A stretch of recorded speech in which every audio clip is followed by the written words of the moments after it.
What's going on, everybody? It's your boy Fab Freddy Fox, America's Big Brother, and we back with the Saturday Night Sit Down. And tonight, I got a very, very special guest, man. I got a digital marketer, finance engineer guru, man, and a fellow podcaster, Mr. Ed Weeks. How you doing, man? How are you? You know what, Freddie? I'm doing well. Thanks for asking. How are you? I'm doing blessed, man. I'm doing blessed. Like we just said, man. I woke up this morning. This was another good day.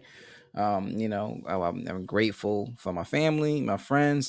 Just got off a really amazing call that gave me some extra motivation and some insight on the next steps of what we should do, which is always a positive thing. So I'm feeling really good, energized, and right after that, I got to speak with you, man. So I'm extremely blessed, man. I'm very very happy today, man. It's a good day. I feel the same, my friend. That's what's going on, man. So the reason I wanted to have you on here, man, because as I said, man, the whole purpose of my show is I focus on the importance of fathers and positive role models in our kids' lives, right? Because I've seen a lot of kids in my life grow up. A lot of my friends and family grow up without their dads for one reason or the other, and I've seen the impact that they had on them and the people that they became when they grow up. You know, maybe daddy issues or people falling down the same path or avoiding it, and all these different things. And it's just so essential on for us as dads and as parents to be there in our kids' life, to be present. We don't got to be perfect. I think that's the biggest thing I say. You don't got to be perfect. You don't have all the answers. Just be there, and you guys will work it out together because all kids are different. No matter what happens, even if you get the same playbook that your mom did to raise you and try to be who you are today, it's going to be completely different because they're a whole different entity. So um it's important to just be there, man. Just be there. So my very first question to everybody here, if we missed that, right? When it comes to being a good person or a good man, what do you think are some of those main characteristics or key qualities it takes to be that? I think you hit one on the head. I think it's just show up, right? I think so many people get worried about.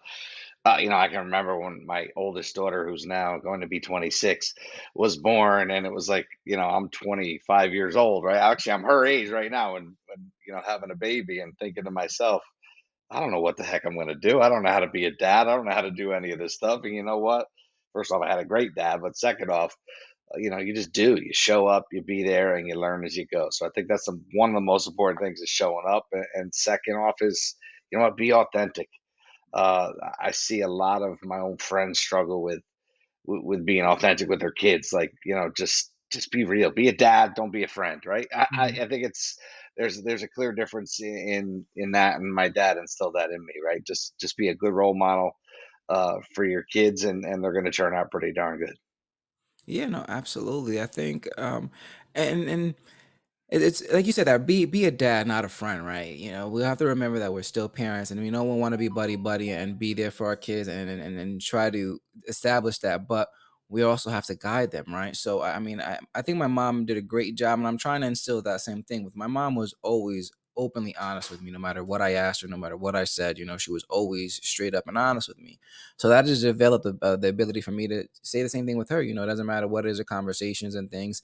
But I still remember at the end of the day, she's my mom. You know what I mean? Like, so, perfect example. I remember one time, I was sitting here with my friends and we were, talking about prom and all these things. And just, I wasn't speaking too highly about women and girls at the time. And my mom smacked the hell out of me. Now, I had the ability to speak freely with her, but at the end of the day, she's still my mother. You know what I mean? Like, I was like, you know what? All right, I messed up. That doesn't mean I'm not going to be able to talk around her, but I have to give her that respect.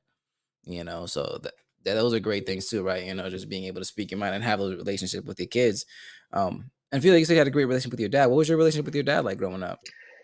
You know what? He was always there. He was always around for me. We played a lot of catch. We connected on, like the baseball avenue as a young man. I was a pretty good athlete, and he was always at every game. He's one of those guys who was just always around. And honestly, if I'm being very blunt, it was a great relationship until, 18, 17, 18, when I thought I was coming into my own. You gotta, you gotta test the boundaries of what's Right, going right. on. And, I did a few times, and, I paid for it. I grew up in a generation and that, parents weren't scared to use these, and, my dad had to a few times. And you know what, at the time it wasn't great, but, I look back now and I'm like, I never took a shot that I didn't deserve.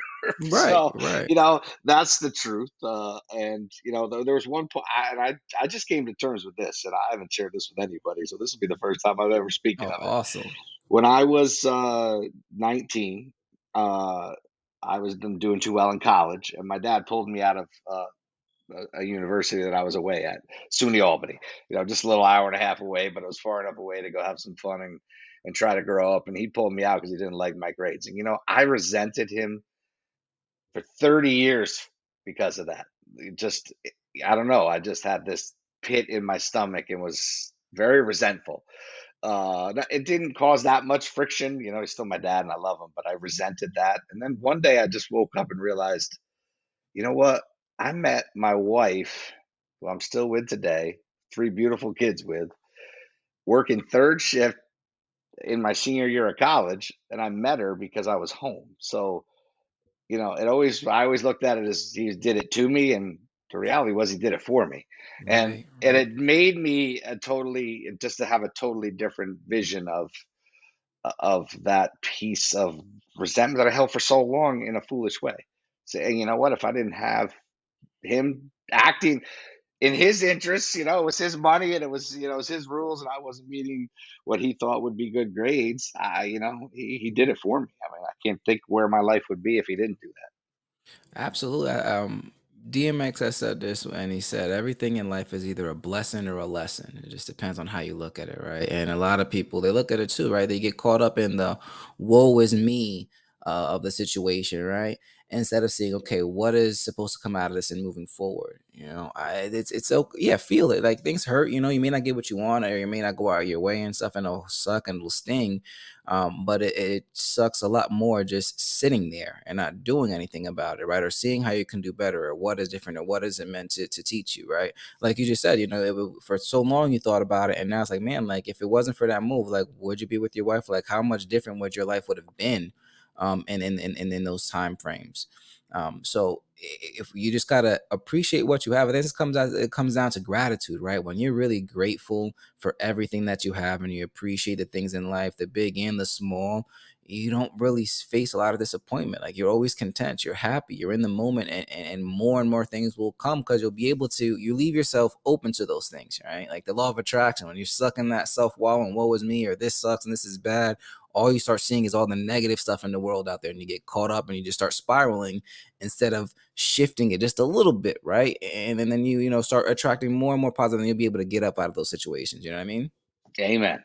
Amen. And it's like, if you only knew then what you know now. Right? Absolutely right. There's no doubt about it. But the good news is that I know, right? I came to that realization, and I have I'm blessed to have my dad is still with me, my mom is still with me. I'm one of the guys who misses my in-laws. So both of my wife's parents have passed, unfortunately, Mm. young. And I'm blessed to still have my parents, and I feel like I have a much better relationship because of me coming to terms with the fact of what I was holding inside of me was just stupidity.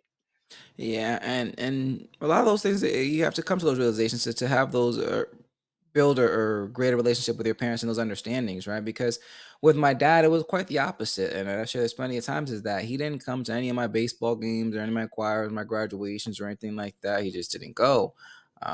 But he didn't do it for anybody, so it was really just how he was. And for for a long time, I just always took it so personal, and just like that. But then I start to understand his point of view, and like, all right, like I mean, it's just him. But as I said recently before, like, but there was a moment where I was like, hey, dad, you know what? All those times I can forgive you for that, but my wedding, you got to be there. Like, I can't forgive you for that, but you got to show up. Like, that's the one time, like, I need you to be there. And he was. So we were able to have those conversations, and it was different for me because I think I started having a better relationship with him when I got older, right? Because I think that's when I started seeing that transition in the softer side. Like I would be out late with my friends and I'll be coming back and he'll be sleep on the couch or whatever when I come home at 1, 2 o'clock in the morning. You know what I mean? Like knowing that he's waiting for me, or those things that he'll be calling me, and have my mom call me because he's wondering where I am, but he won't call me. So it was like I know he really does care, just he doesn't have a way of showing it. And then you come to terms, and now like me and my dad, we have a great relationship. Like I think I have the best relationship with him versus anybody else because we took the time to kind of sit and understand and like learn and then grow with each other and have open conversations. And it goes back to that, right? Is being able to have open conversations with your kids and being honest and just through with them. So as parents, as now, like being a dad myself, I started to realize, hey, you know what? My parents really didn't know what they were doing. Yeah, I mean, they were just trying to figure it out and roll with the punches, and they made mistakes, and they were in an era where they was kind of like do as I say and just didn't really talk about that. And now with my daughter, if I make a mistake or whatever, hey, you know what? I was trying something different and I kind of messed up. Like I'm just so that they see you, and not to put you on a pedestal because you're still always going to be your kid's superhero. You're always going to be that person, but it makes you more relatable, to them, right? No, And I think no that doubt. makes you to have those conversations and open up with them. Um, for you, I guess you had three daughters, right? So Two daughters and a younger son. two daughters and a son. Okay, I'm sorry Yeah, about that. no worries. So for you, like, well, when is I guess and you're having your first daughter, was it like the aha moment when you start thinking about what your parents were doing, or when did you start to realize, like, man, like my parents really didn't know, or like what was going on, or this is pretty harder than it looks? Well, you because I think I said in the beginning, no, I was 25 when my first daughter was born, and honestly, my parents were 21 and 20. So it really occurred to me at that moment, thinking, I'm a few years older than my parents were, and I still have no idea. Like they really knew nothing. Of course, just kind of like me, I have two sisters, older, so our family alignment is very similar. And it's interesting to realize that they didn't know what they were doing. They're just rolling with the punch. And my God, my mother was just out of being a teenager, right? So they just had no idea and figured it out. And they did a pretty darn good job. So I knew it gave me the courage and strength to realize, and also it was nice, which I don't think my parents had. It was nice to be able to always have a line to them and say, "Hey, what the heck do I do?" Or I talked about my in-laws, like to call my mother-in-law and be like, "I don't know, we don't know what the heck we're doing. What do we do? The kid's been crying for 4 hours, and boom, she'd be over in 2 seconds." So a lot of that stuff was awesome too, to have other people around that we could rely on. Yeah, I'm huge on community, and in the sense that it takes a village to raise a child, right? I think it's because you don't know what your kid's gonna be into and what they're, how they're gonna turn out or what it is. And I think it's key to have so many different views or people around that can help you and guide them in the right path. People that you know and you can trust. Like I grew up in the cul-de-sac, and all our neighbors, man, if one of your kids was acting up, man, you'd probably catch 6 or 7 butt whoopings before the time you get to your house, and then you catch an even worse one because your mom is embarrassed because the other people had to be, you know what I mean? Like, and it was okay, but you grew up with that level of respect and that sense of community and understanding. So. eh, like a few like I was saying in the last meeting a couple months ago, my son was diagnosed with autism, and he was having like really really rough time sleeping and trying to get to bed, and it was just torturous. I mean, like hours at night, to him just screaming and tantrums and running around, and if I've gotten like 3 hours of straight sleep in like 4 months, I'd be lying, you know what I mean, because it was just that intense. So the point where I was like, yo, one morning it was like 3 or 4 o'clock in the morning. I just drove down to my mom's house and stayed. I was like, yo, mom, like, I don't know what to do. I don't know what else. Like, I just, like, I need help. Like, I don't know what I was like. I just, and to be able to have that lifeline, it's just so important because they took us, all right, we can take this round and help you get your sanity because as our kids won't know how hard we are on ourselves as parents until they become parents. Like I tell my daughter all the time, like I hate having to discipline you. Like this is not fun for me. Like this is like I agonize.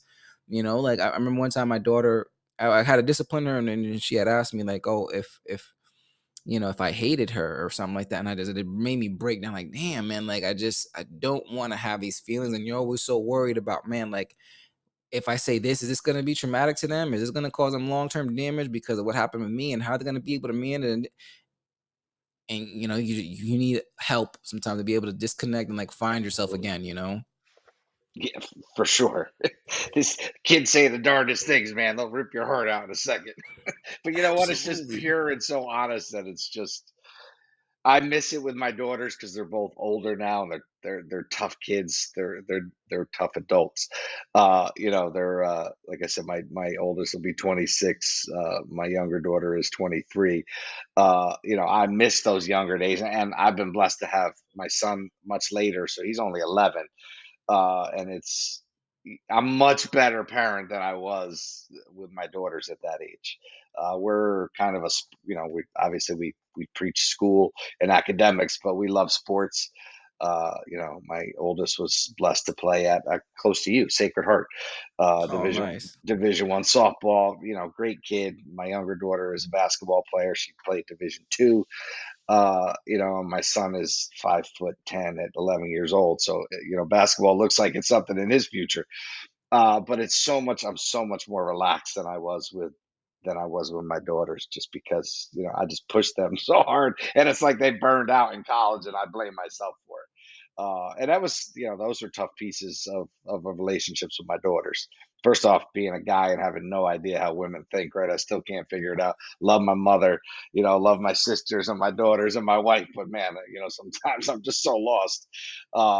Raising daughters is definitely a unique experience, but it's nice that I'm one of these guys who's like super quick to get emotional and cry Yeah. now, because I feel like I have much more of a sensitive and more of a feminine side than I've ever had before. And I attribute that to sisters, mom, and daughters and wife. So sometimes my son will look at me and be like, "Are you crying over this movie, Dad?" I'm like, "Hey, I'm sorry. Like, I can watch this movie every time. Terms of Endearment, or one of these movies that just rips me to shreds." Yeah, and I, I'm just like that too, man. I get very emotional. I mean, I was raised with a lot of women. Like my dad was in the house, but he wasn't around. I had to learn a lot from watching him and seeing those things until I got older and started having those conversations. So I had a lot of women influences and things, you know. So I wear my heart on my sleeve and my emotions on my sleeve, and I'm not ashamed about it. Like people may criticize, me, but I feel like it makes me a much stronger person because hey, you know what? Like if I'm strong enough to show you how weak I can be, imagine how strong I really am. You know what I mean? Like while Sure. you're still sitting there trying to cover it up or like hide behind this false bravado or whatever. Like no, like it is what it is. You know, Jason Wilson, and he says that sometimes you got to learn when to be the lion and when to be the sheep. So just chill. You don't have to always be out there, and you have to tend that because as fathers too, you have to have those moments to understand when you have to use that force of authority or that discipline and kind of be that in that role, but also then especially when you have daughters, to be delivering a son where it's kind of gentle enough and trying to understanding and just trying to not hurt their feelings but really understand that you're coming from a place of love and concern, and instead of a place of just trying to be the mean person or the bad dad. Yeah, I think I've done a much better job. Of course, my daughters would probably disagree, but I think I've gotten better with that. Definitely, I didn't. Full full honesty, man. I didn't have that when they were younger. I've always been me, right? And I don't know when you were born. I was born in 1970, so the generation then, like, I didn't never see I don't think I've ever seen my dad get upset to that level, right? And I'm Right, like, right, I could cry at the drop of a hat, and I kind of always have been that way, but I would always hide it from my daughters because I wanted to right. be there. And I'm like, why am I doing that? It's silly. Like, this is who I am. Just show them, like I said, that authentic piece is something that I don't think I always was, because I wanted to be this dad figure to them, which is silly. I'm their dad. They look up to me, right? It's just so interesting to think now of way back when, just always putting, like you said, putting my dad and my mom and my mom, like, on this pedestal, right? And they're just kids themselves. Now I look at them like, my God, they weren't even my age. Like, it's just so weird to think Right, about all right. the different pieces that are, that change as you go through this crazy journey of life. But even like that, like you said, and even the generations, like you're born in '70, I was born '86, but it's as like you said, like with your kids, right? You had your two daughters, right? They're in their 20s, Hmm. so life from when they were grown, when they were your son's age, is completely different. You know what I Completely. mean? Like technology. So like my daughter came home from the first was this first grade, like with these information and stuff. I'm going through her homework, and these little packets on how to be a good online citizen. I'm like, what are you talking about? Like, why? She's 6.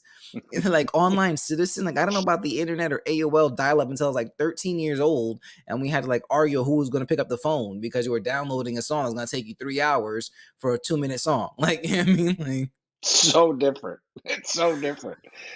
I'm telling you, th- I thank God for, like, Stranger Things and some other of right, these newer series, because my son is like, he's into all the same music that I listen to in my teenage. It's just so funny, and he'll ask me questions about, like, well, what's that thing? Like, what's that? what are they talking into? I'm like, that's a dial phone. Like, you have no idea. Like, rotary. Like, it's just so funny because he's just, and I tried to explain to him, like, there was no laptops, there was no cell phones. I mean, my first cell phone was a flip thing like this. Oh no, that's not true. I had a bag phone at one point, like that was in my car. It's just so crazy how much it's changed. And right now, the power of anything you need is at your Right. fingertips. And it's part of it's good, part of it's not. They face all these other challenges that we clearly didn't. I always try to remind my son, like, what you put out there stays out there. Like, you cannot send anything. He's already had some things where he's like, foolishly saying, "Oh, I'll kick your butt," or uh, saying things that people take the wrong way, and then parents are calling you saying your son is threatening my son. Oh, he's not. He's just they're fighting on a video game. Like, get over it. But I'll talk to him about it. It's just different world, man. Like, come Yeah, on, we didn't right. have like they don't understand. Like, in my generation was like you got your but like hazing and like I can remember going to school as a ninth grader. Like, you're like you didn't wear underwear on certain days because it was wedgie day. Like, I didn't want Freshman to go beat down, to right? yeah, no Yeah. doubt. But it was part of the game. It was the Right, game. right. I don't And know. I'm so grateful for that to that era where we, it was so much more peaceful back then. I don't know how many times that I can go out, be playing with my friends, and we'd have a full out fist fight. I mean, go at it, right? And then the next day, I'm knocking on his door, like, "Yeah, we don't go play baseball today." Like, "Yeah, we out." You know, what I mean, that's it. And then we just go about it. Now, you make fun of somebody's sneakers, and they want to shoot you over some petty stuff. It's just, I will, like you said, like online gaming, right? This is like why I stopped kind of like using the mic even for myself. Like, you don't know who you messing with, man. I work for the cable company, right? And this lady calls and she's like, "Hey, I have a problem with the internet. I don't know what to do because there's a website with all my information on it." And I'm like, "What are you talking about?" She was like, "There's a with all my details." I'm like, "Wait, what?" She was like, "Yeah, my son was playing online with some guy or something like that, and he had insulted him or said something. And the dude created a web page with all their personal information, where they lived, how much their parents made, their parents' job information, where they worked at, like the whole." And I'm just like, "Because he beat you in Madden, bro? Like, That's crazy. I, it, This is the world they live in. like I just keep my mouth shut. Like, yeah, I was like, yo, yep, you got good game. Like, nope, like I'm not on the mic. I'm chilling, like, cause I'm just, you have no idea, like, what's gonna happen or who's gonna snap over some petty stuff.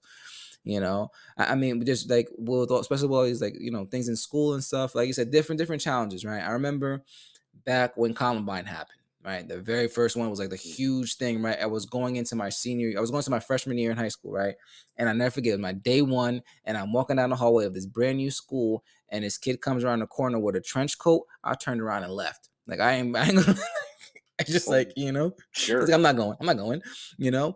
And then like a couple weeks ago, like I took my daughter to school and I'm driving back and I called my sister because my sister works at the school, right? And I'm go tell her something. She's like, "Hey, I'm gonna call you back," whatever, whispering. And then she texts me like, "Hey, I'm in the closet. We got a lockdown." And like, what it means a lockdown? Like, she's like, "Yeah, some guys like wandering to school. He's walking on top of his lick. I'm coming back. Like, and it's like, oh, they're not gonna let you in. What the hell they are? Like, I'm coming to get my kid. Like, and it's like, my mom never had to worry about those things. Like, and then my daughter gets us like, "Oh, yeah, we were in the bathroom in the corner. We had to be very quiet." Like, so just nonchalant. Like, that's not normal. Like, that's not okay. Like, that Right. shouldn't be a part of like your normal childhood. Like, "Oh yeah, we just spent in the closet." You know what I mean? Because we hear somebody coming with a what? Yeah, You it's know? great. I mean, I know my son's always talking about that. It's like, is it a practice drill or was it actual lockdown? They don't know. It's like, holy cow. Like, it's just, I can't, like, the worst that ever happened was like, some fool would pick up the payphone, imagine that, Right, and right. call the school with like, hey, there's a bomb in the building, right? And we'd all out. And the worst part was these morons always did it during winter, so we'd be standing outside for 2 hours as the police would come because there was no dogs then, right? It was just police showing Right. up, going through everybody's locker, making sure the whole place was clear. And by the time you get back in there, you got frostbite, and they didn't seem to care. But that was the worst that ever happened growing up, 70s, 80s, like, and like you just hit it on the head. Any fight that I've ever seen was over and done with, friends the next day, or don't talk anymore because Right. maybe you got your butt whooped and you can't deal with it. Now it just lingers. You never know when I mean, I think Tupac had a great line that you never know when somebody's coming for the payback, right? Like it just never goes away. It's crazy. Like I don't know. It's so weird for me, but it is what it is. Like things change, and not always not for the better. And let me ask you something too. We could ask Yeah, this. yeah. We're different races. I mean, growing up for me, I grew up in an area. I never saw it. So I mean, I don't see color, so I don't really care. Uh, what do you think in today's world? Like, I look at my son, and he just seems to. It doesn't matter. I mean, he's got all sorts of different kids in his class, and there's no thought process of what anyone's color is or what, they think they're a boy or a girl at all. I don't want to get into all these things. I'm just saying they don't see it. Yeah, I mean, it's just because I think it comes down like it's just been so normalized, and when things get over normalized, and it loses face. Like, I remember the first time like I was watching a cartoon and they said the word bitch on TV, and I'm like, wait, what? They didn't wait, what? Like, and now like it's just an everyday word. You know what I mean? Like Sure. you just kind of overuse it, and I think it's what I'm seeing a lot of point is that I think a lot of people just feel it's getting like overly ridiculous, like where it's just kind of just looking to create divisions in so many different places where it's just like exhausting. Like for what? Like now there's even like the whole LGBT community. There's division amongst them because I've had people here where they say that some people they don't like the bi people because now they're being greedy or they really don't know how to make up their mind. And I'm like, why can't nobody just be in peace and just mind worried about yourself? Like just be happy with you. You know what I mean? Like, I don't care what anybody else has to do or what you could get about your life. I'm respectful with anybody. Like, if I was, as long as I'm not forcing it down your throat or forcing it down mine, let's get along and just have a good day. Like, for what? I think You you know? just hit it on the head. You just don't force it down the head. Like, hate breeds hate. I don't have hate. My parents weren't hateful. Like, you know what I mean? I just be you, do you. I'm good with everybody doing them. Like, just don't tell me what what I got to do with me. I'm gonna do me. That's it, right? Right. It's crazy. It's just I only ask because it's something I think media tries to push down our. I don't watch the news anymore. I hate it. You can't. It's just insane on all levels. I mean, politically, all these things. It's just, I don't know. I went off on a tangent. I apologize. I was just No, being no, no. It's just forced and more forced division, right? Because, right, like you said, for me, growing up, believe it or not, like my dad is white with green eyes, my biological father. Like I'm 100% Puerto Rican. So, and my mom is dark. My dad and my family, I have every shade, size, shape, color, and all like it underneath the sun, right? So, I didn't know what racism was or like all that stuff or like when white people hated black until I got to school and they started telling me about it. And then I'm like, wow, like then I got so immersed into it and like wow, like Martin Luther King, I'm like wow, these people are being so treated because they're different color, and it started messing with my own head. And I'm like, oh, and my family, like, oh, does this side of the family doesn't like me because I'm a lighter color or not like. But before I was even said anything, like I didn't even pay it a second thought. right. They didn't mean shit to me, But then, like you said, as a meeting, they started to force the divisions. Like, oh, like now, if you don't agree with this, then you're pro-choice. If you agree with it, like, listen, I don't got to agree just because I understand your point of view or where you're coming from doesn't mean that I agree with you. You know what I mean? And that's Right. okay. Let's just go on with our lives. But it's just I think it's the intents to keep people divided, and we see them as because as people unify and they create strength. Scares somebody. It Somebody gets scares scared. somebody. You ever seen what was it? A Bug's Life, right? You seen that one? Yeah. And with the grasshoppers, right? And he was like, took the one the little seed and he threw it. And he's like, "Pff," he's like, yeah, that's one ant. He's like, that didn't hurt or not. And then he pulled it, and all the seeds came out, and it's just, he's like, if we let one of these dudes rise up, then they all start thinking they could do that, and that hurt. And I was like, but that's the whole sense of it. And like even within the black community, like this whole like team light skin and dark skin, or like, oh, all these light skinned people are like mad flam. Why? Why do we need to like just be happy just because what you want and I want could be two totally different things? And what is wrong in helping us each other get our own success, our own version of happiness? So it's Nothing. But you're right. Unity scares the hell out of somebody out there. absolutely, absolutely, man. And like you said, kind of got off tangent going back and forth and all this, but back to like we said with our parents and our fathers growing up and everything. So with you and your dad, right? What do you think has been the biggest thing that you learned from him, and the person that you became? That's interesting. I think one of the best things that I've learned, and it's relationship wise, because That's something I've always, had a challenge with. I'll be very honest. Very honest. I think my dad just he gave me two words that I should know, and they are yes, dear. And once I applied that to my life, a lot of things got better. Not that you're always agreeing, right? But if there's times where you don't want to do something, just do it. You know what I mean? Somebody needs you to do something. Maybe that's not a yes, dear scenario, but somebody's asking you for a reason, right? So I try to go out of my way now to make myself more available to all the people in my life, my kids, my wife, business associates, friends, this podcast. You know what I mean? So many people are caught up with how valuable their time is, but how valuable it is if you affect somebody by what you say in this hour long podcast, right? So for me, it's just, I think that's been instilled in me from my dad, not that directly, but just having that yes, dear approach to.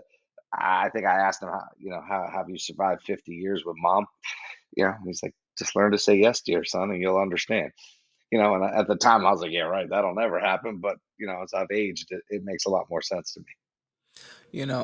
My dad was very similar, and I say this all the time because, growing up, I would see him and my mom. They would argue, they had their fights, they would go at it and everything, but that never changed his routine. Right, every morning he'd be the first one up. He'd make her a cup of coffee. He'd put it on a little handrail when she got out the bathroom. So as soon as she's done brushing her teeth, her coffee's there. He'd go turn on her car. If it was snowing, he'd clean off the car and make sure it's nice and warm before, like, even though they were like at each other's necks the night before.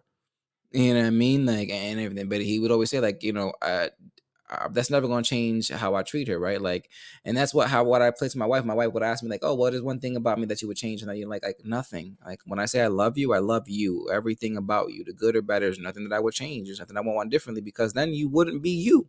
You know what I mean? Like you wouldn't be the person that I fell in love with.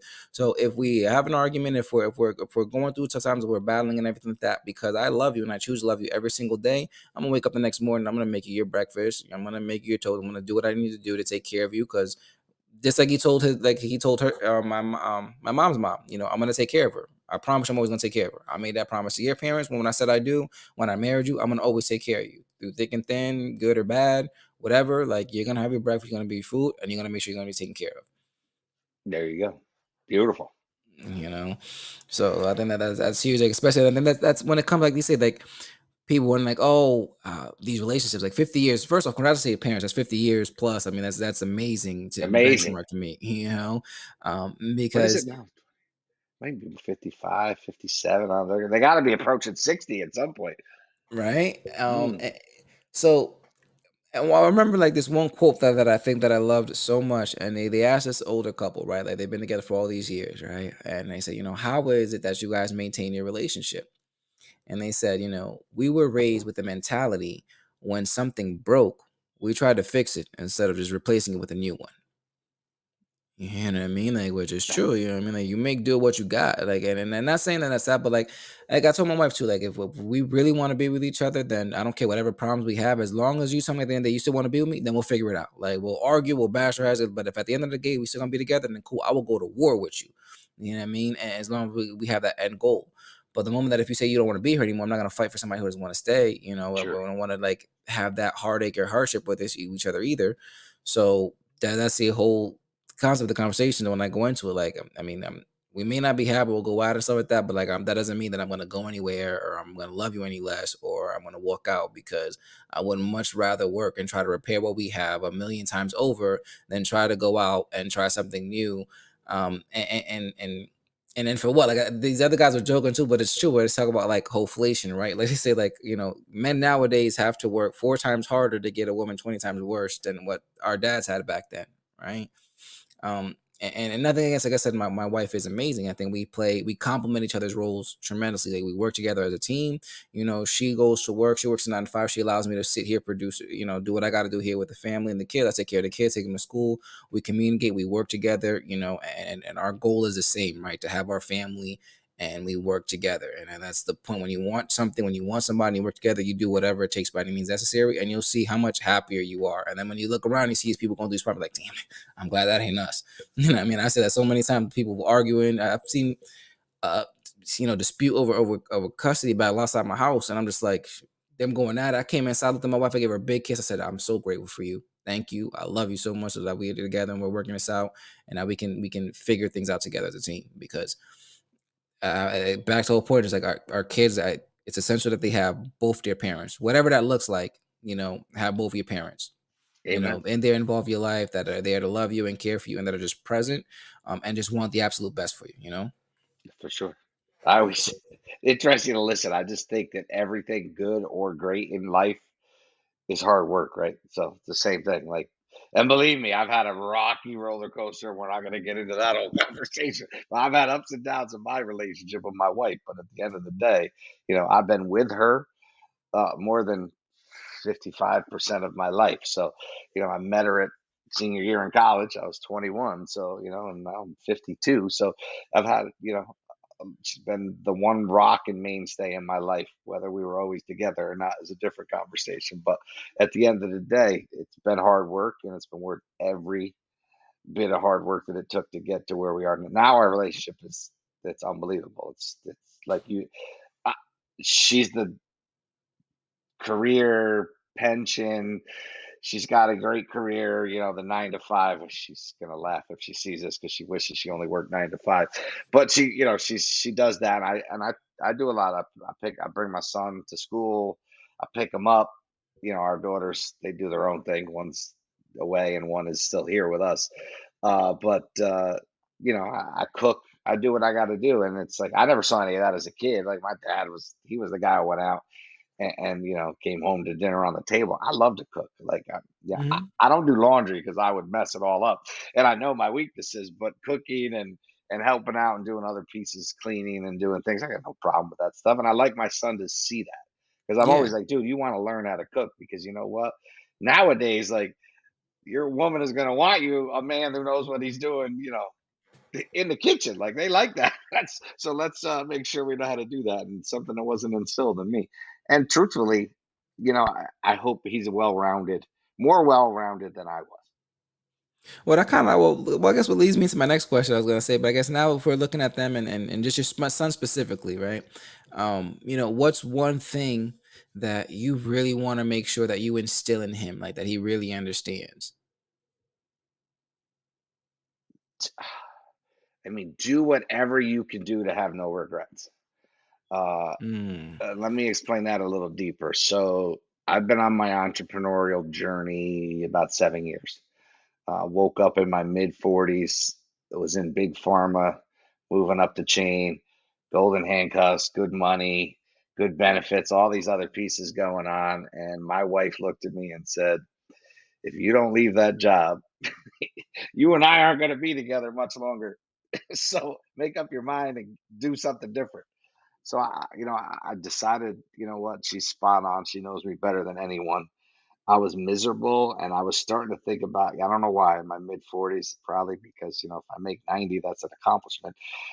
Maybe it was a midlife thing, but I really started to think about regrets and not trying to be in business, to utilize my MBA for myself instead of for a big company. And all these things started to hit me. And I had a dad that was a career guy, right? He worked at IBM. That was the place to work around this area where I am in New York. That's what he did, and he was a career guy for until he was 59 and retired. And it's just that's not that's not what I wanted to be. So for me, I just and my daughter's the same. Like, just make sure that you do everything that you want to do and have no regrets. That's it. And I know that sounds so simple. It's so hard. It You know, is. but It what's is. crazy is at 52, I can look back.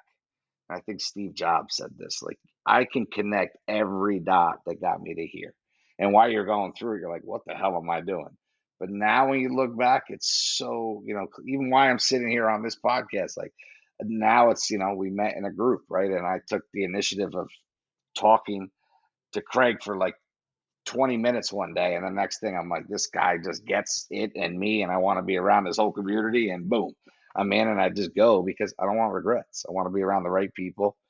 I want to talk a lot more. And it's Mhm. just, it all makes sense to me now.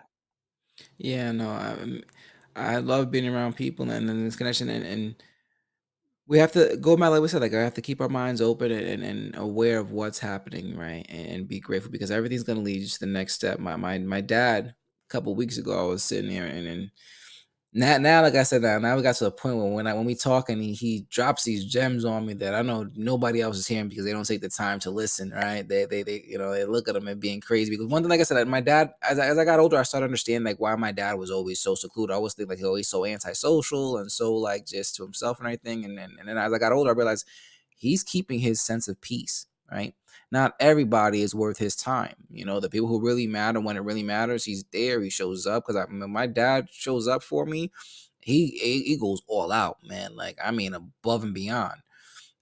So I started showing like, all right, everybody needs to be there. We're worth for their time.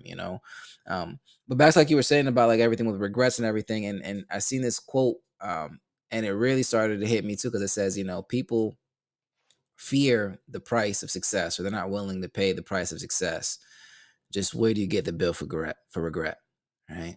And it's like, man, all That's those deep. shoulda, coulda, wouldas, and you're just like, wow, man, like it just, and that just, hurts so much more. Like, and at the end of the day, right? Like, hey, whether you go for something, or you try something, right? If it turns out horrible, not how you planned, it doesn't go your way, it's just the bad decision, right?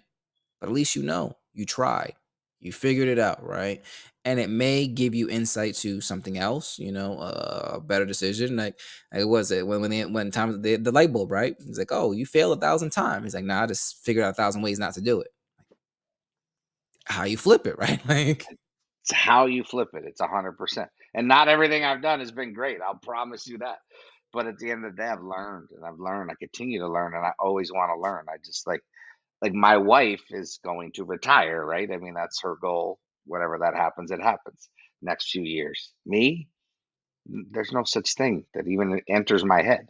I want to do entrepreneurial things until the day I slide out of this world. And hopefully my mind and health allows me, which I have to work on, but hopefully that it allows me to do that, because I just don't want to ever stop learning, experiencing, trying, and doing things, just because that to me is that no regrets thing. And I try to instill it in my kid now, like I regret like basketball games where I was like, I should have dunked on that fool, and I just laid it in. Like, if I would have missed the dunk, I was a white guy who could jump. So, like, who cares, And then when I got into college, I didn't care. I would just jam on anybody. But it's just those silly things you think about. Like, what if I missed? Who cares? It would just been fun doing it, trying it, right? mhm. Posterizing somebody, even that existed in the '80s too. Yeah, yeah, I mean, at least the attempt, right? Like, oh, like I'm sure if Vince Carter would have missed that dunk when he in the Olympics when he's up there, do nobody would have said anything. No, Like nobody would have absolutely batted an eye if he not. would have missed it. So much smoother than he nailed it, but it's all good. No, and it is, and I can think back too before in my young childhood, little league. Again, sports is a big part of my life. I can remember this kid who ended up pitching in the Phillies organization, and you want to talk little league at what, 45 feet? It looks like it's coming 100 miles an hour, right? Lefty, bat. And I can remember the first inning, this dude on his team popped up. I was first baseman, caught it, and the guy leveled me. Did he really hurt me? No. But I was up first in the next inning, top of the second. I said, "Oh, that's it. My leg, my knee, and it was an excuse." And I'm like, I regret that to this day. Why didn't you? I could hit anybody. Why was I nervous to just see his speed? To get hit? Right, Well, right. it's just little things that you remember. And honestly, I would have never talked about that for a long time. But it's these things that now I do a lot more, just so there are no thoughts like that when my last thoughts are going through my mind. No, absolutely. Now, I'm a very firm believer in everything happens for a reason, right? And everybody's linked, and I'm always keeping my eyes and ears open to the next level, right? And just out of that CLS group, right? He shared a story about holding on to like the cow, right? Holding on to something that it'd be better off if you let it go. There's just much more opportunities, right? And I'm kind of in a position like I was just sharing there where I'm like trying to transition right now because I do have a job, but it's just kind of similar to what your wife has said to you, and I guess I'm happy now, so I can get some advice or maybe some input or some of your knowledge on the situation, right? Because Sure. the job that I have right now is being, pulls me away a lot from the family, right? I have to travel away for work a week at a time. I'm working crazy hours. It's just, very, very demanding, and on top of that, it as my wife has said, it started to change the person that I am. I'm just more stressed and just a lot more on edge and just, and it's just not conducive to the family, right? And with my son's diagnosis with autism and then having to be here, I'm like, all right, this just right now, this job is my cash cow, right? This is our livelihood. This is what's keeping us afloat and providing for our family, but it's also slowly destroying it at the same time. Right. But then if I completely go down this avenue of complete entrepreneurship, it's unknown. Like I don't know when the next paycheck's gonna be or how much it's gonna be worth or, if we're gonna be able to make it to the next. So what do I do? So I mean, being like you said, you're MBA, right? And a huge pharmaceutical company. I mean, you had a lot more tools and that's the avenue, but it's still a very difficult decision to make and a process to go through. So for you, how was that or how did you manage that transition or what was going through your head? Like, all right, now what from that? So that's a tough one, and I'm just gonna say because I went a route that I don't know if I would tell anybody to do. I just said basically, "F it, I'm done." I resigned, which was foolish because I could have got huge severance packages, but I was just in a spot where I was like, you know what, I'm going out on my own, kind of two middle fingers up, thinking I'm Eminem or somebody, and being done with it. And I didn't know what I was gonna do. I ended up starting a digital marketing agency after about a year of trying to figure it out. I had the fortunate blessings of having a wife who makes a really good amount of money. So my if you have that, then you're able to take that huge risk because look, first off, everything is super expensive today, anyways. Forget inflation is nuts. So everything costs a lot more. But my advice would, I used to cringe at the word, the side hustle and those things, but you got to figure out what you're truly good at, what you truly can do, and then just like literally start making money doing it. And once you can get to a point where that income is replacing the headache or even can support what you need it to support, then you can go all in. And that's the way to do it. I mean, you got to figure that out. We're not gonna do that in Right, right. 15 And minutes on your podcast, but you got to truly figure that. Me, I love people, man. Like I've always been in same. sales. So even in pharma, I was in sales, right? Entrepreneurship is sales, right? Mhm. So that's all it is. And if you understand that going in, you can build it up pretty quick. I don't think you're gonna have a problem with that because you could speak and you could talk and you like to talk, and that's all it is. I mean, it's Yeah, really just a yeah. glorified sales job. Plus, you got to run it, you got to worry about the finances and do all these other pieces that come along with it. I would almost tell you if you can figure out exactly what it is that you're thinking about doing, go buy. Like there's like I'm big now into doing acquisitions. Like go buy it. Somebody out there has a business that's already done it. They're probably 4 or 5 years, maybe 8 years into it, and now they hate it and they want to get out of it. Go buy that damn thing. That way you can start with cash flow right away and tell your job bye bye. And anytime you want to talk about that, I'll gladly give you all the knowledge that I've acquired over the last few years in that space of buying established businesses. I think the easiest correlation to make is it's no different than buying multifamily properties that have cash flow. It's you're buying an asset that cash flows. That's what the businesses that we buy are. Oh well, we'll definitely would love to sit and talk with you more about that because I'm huge Hey, on my family, man. So here's the deal. Your family's the most important thing ever. And I know wherever you are, you said the K, whatever it is, we don't have to say the company, it's paying, you're getting income, right? But the day they don't need you, they say bye bye and they don't care about you, right? That's a fact in any business in anywhere. So it's much nicer when you can kind of take the approach of, yeah, see you later. I didn't need you. I did it myself and now I can go. And I really feel like we'll talk offline. You don't need. There's ways to do this really creative, where you don't need a lot of money to go ahead and figure out how to buy businesses. So we could talk about it. Like I said, I've spent.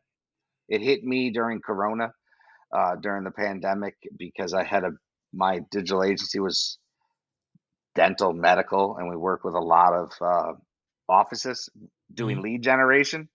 And when everything in the world closes, how many people need lead generation for patients coming into their office? The answer is nobody. So I went from really kicking butt, like my best month ever in February of 2020. Mhm. to figuring out in March of 2020 if I was going to keep my doors open. So I Yeah. started to look at a lot of alternatives, and one of them was learning how to do M&A and buy businesses. And there's so many aspects to it. It's amazing. It intrigues me every day. I learn something new about it. I love it, and I'm always willing to share that knowledge with anybody. Well, this is meant to be, man. This is why we were put to cross each other's paths, man. See how those dots? I told you, bro. Exactly, man. Exactly, man. It's just linking up, and I, it, it's that right. Like I know that at this point it's just like I'm fearful of my own success. In a sense Amen. where it's Oh, just I like know that, I'm man. Oh, that one hits hard deep. That hits you deep, know bro.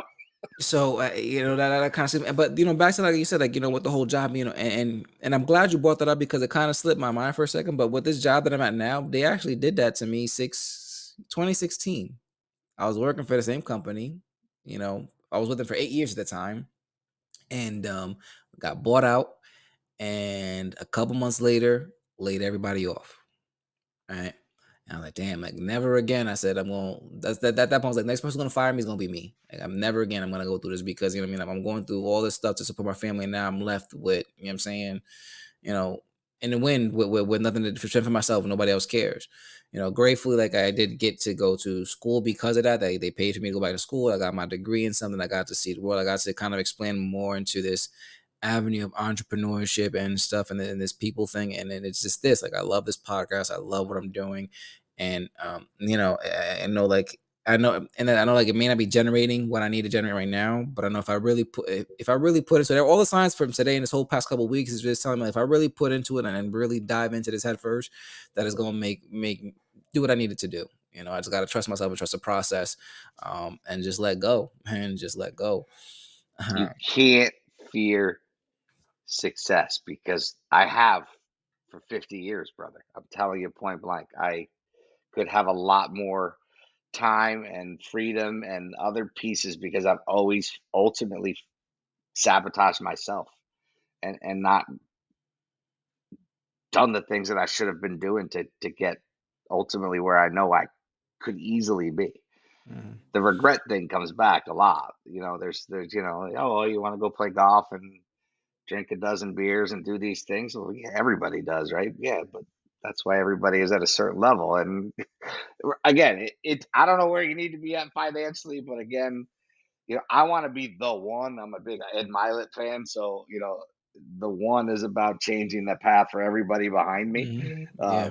from when I'm long gone, because people aren't gonna, they're not going to remember you in 100 years, right? Unless you were the one who was the change agent, and even if it's just leading people into that path, right? I think a lot about legacy and stuff now that I never cared about, and it's there's a lot of pieces that, and helping anybody out along the way. How can that hurt me, right? Listen, I'm Take smiling me because up on it. Anybody who's I'm listening to this I can swear to take me God, up on the damn thing too. I think that's just as important. I'll see you after this. I will see. So I would love to get, I'll send you my personal information because I would love to talk to you and see some more. I think this is all meant to be because all those things, like you said, right? Like, it's just so wild how it's just mad ironic that this is happening, and I'm super grateful for the opportunity to speak with you, um, um, and seeing where this is gonna lead, man. So as we wind it down, because I kind of just lost my train of thought that it's gonna come to me in a second, but I'll start off with my last two questions. And number one, right, like, and everything that you've gone through in your career and just developing your skill set and where you are now, what has been the best advice that you've received? Oh God, you told that. Ah, so many good pieces of advice. One piece of advice I'm going to give it to you because this might help you too. That I think really changed the way I thought, because I was always trying to be a timer of things. Oh, I should have rolled up 15 different digital marketing agencies 6 years ago, and uh, I had a fortunate conversation with a giant guy at Kajabi, which is one of these online learning platforms. And he said to me, "You know what? You're right. The best time to have done that was 6 years ago. The second best time now." And I just sat there and said, "Man, I got to shut up." And he was so spot on because, yeah, everything was good. If I would have launched a social media network in 2001. It was a great time, but there's the other great time is now. So that just really changed a lot of the thought process for me. So, yeah, it's great to be at work and working for other people, but the right time to be an entrepreneur now. A while ago, I had a conversation with a friend of mine's, and he was just going on and just letting me know about taking a leap and really trusting yourself. And if he does lacrosse stuff, right? And his biggest instinct, he's like, every week I wake up every Sunday, 3 o'clock in the morning, and I plan out my whole week, right? I lay out everything out that whole week, because if I don't, my family don't eat, right? So just like that, and I stuck with me, right? And in my calendar, I went in, and like you just said about your story, right? I put down a reminder every day at 8 o'clock, right? Um, and it says, start working on your dreams. Not continue, not like that, but to start, like right, like you said, right now, just start right now. Like whatever you want to do right now, just start at this moment, like right now, 8 o'clock today. If not today, guess what? There's 8 o'clock tomorrow, but just start. It's the moment you start doing something, things will change. And I think that's the other part of it too, is because that came back to me, right? Because they were saying like about just being the one, right, and legacy. Because number one of my biggest fears for the longest, I've always said, is being forgotten, right? Like I don't want to walk through this world and not leave an impact some way somehow, right? That just fears me. Like so, I want to be able to help out so many people, and like the saying goes, right? I want my pockets to be blessed enough so I can bless those of others, right? And at a very, very early age, one of my uncles, my uncle Robert, he said to the whole family one time we were all allowed to get together at a party. He said, "You see this kid right here, man? This is the one that's going to take us out of poverty." And I was probably like, 6, 7 years old. I was a little kid, man, but it always stuck with me. I don't know why, but like that, it always stuck with me in his faith. And ever since, I was just looking for ways to be that one, right? And like I shared quickly too, like my dad, he's a mechanic, right? And he always refused to teach me mechanics, right? And I got mad, and when I finally confronted about him, he let me know straight up forward. He was like, "Listen, because I want better for you. You're gonna make money with your brain, not your hands, right?" And it caused me to hustle and grind. And like you said, connecting the dots, all those things are leading me to where I am today and to the point of success in that trajectory. So it's just another way of, like I said, if you're a religious man, or people say like God or the universe or anything like that, just letting me know, hey, you are on the right path. Just keep going. Don't stop. Just keep moving. Trust yourself, right? I really need to trust the process and trust what I'm going around, the environment and the people that he's bringing into my life to connect with me, to help me to achieve that next step. So I'm so grateful for meeting you. We'll definitely talk more. And now the last and final question, right, before I let you go, just again, with all the knowledge that you have and everything that you build up into your own experiences, looking at the younger generation or the kids that are coming up, what is one piece of advice you would like to offer them?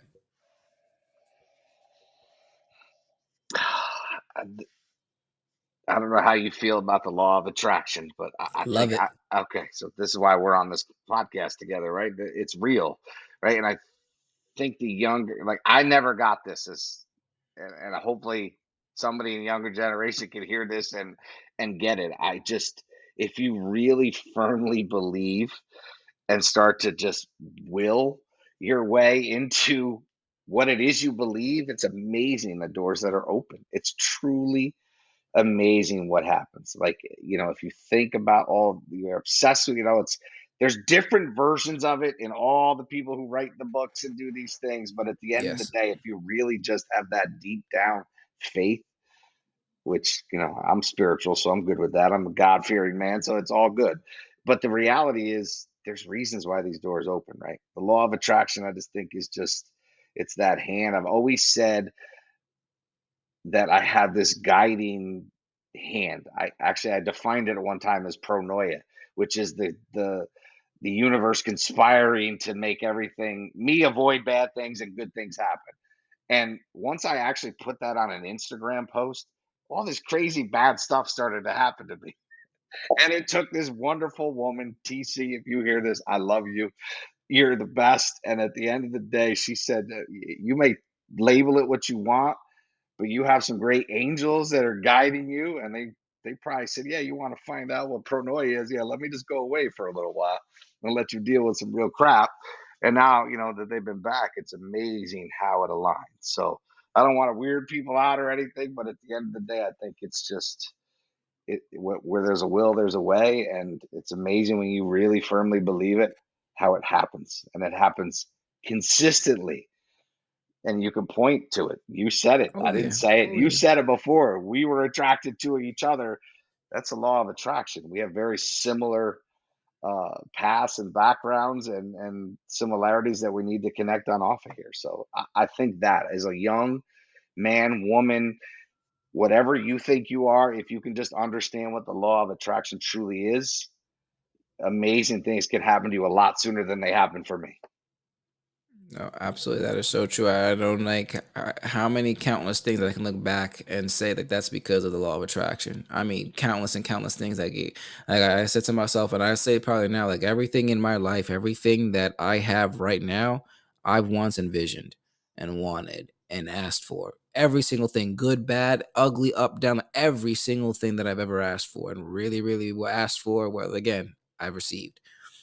And then that is the true power of law of attraction. When you learn how to harness it, it's crazy. And in the younger ages, for some reason, myself was a lot of negativity, which just attracts more negativity. Why would you want, you know what I mean? Avoid that situation. Focus on these things that you, great things that you want to happen to you, and you'll be amazed at what starts to happen. Just again, like I say, just get that sooner. Don't wait No, until you're in your mid 40s for that stuff to happen. yeah, no, no, But better late definitely. than never. Absolutely right. It's never too start. It's never too late. Your time, you're always on time for you. No Yes, matter what it is, you're always on time for you. So don't ever rush. Don't feel hurried.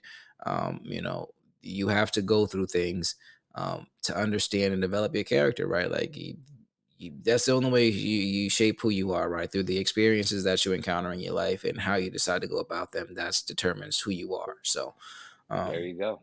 just keep moving forward, man. So, man, Ed, thank you so much, man. I'm so glad that we're able to speak down and connect and talk, man. I really look forward to speaking and working with you more outside of this and just seeing how we can continue to help each other. I think you're absolutely amazing. And like I said, man, I'm glad the law of attraction made us cross paths, man, because I could see some wonderful things coming down the line, man. Thank you so much, brother. Absolutely, right back at you. All right, no problem. And everybody, I always say, no matter who you are, no matter what you've done, your big brother loves you, man. Stay blessed, everyone.